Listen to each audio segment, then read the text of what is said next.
Pour reprendre partiellement les activités d'Aigle Azur, les candidats dont Air France et Air Caraïbes ont jusqu'à demain soir pour affiner ou améliorer leurs propositions avant la prochaine audience du tribunal de commerce d'Evry lundi prochain. Pendant ce temps, la galère continue pour 13 000 passagers bloqués à l'étranger, principalement en Algérie. Yael Chambon. Après 2 jours d'attente, ce père de famille retrouve enfin les siens.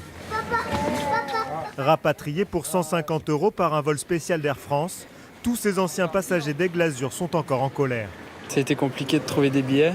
C'était un peu la foire à Alger, là, tout le monde se battait. Il y a des gens qui sont restés bloqués là-bas. Il y a des gens qui n'ont pas les moyens d'acheter les billets parce qu'ils n'ont pas prévu ça. 13 000 passagers restent encore coincés à l'étranger, dont 11 000 rien qu'en Algérie.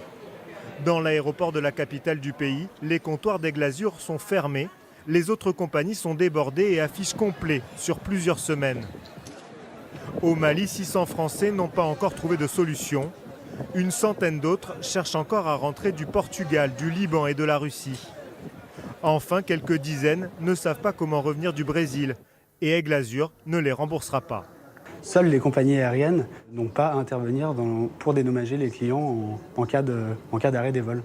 Alors certains demandent la mise en place d'une taxe internationale sur tous les billets d'avion pour alimenter un fonds de garantie afin d'aider les passagers en cas de faillite d'un avionneur. Une solution jusqu'à maintenant toujours refusée par les grandes compagnies aériennes.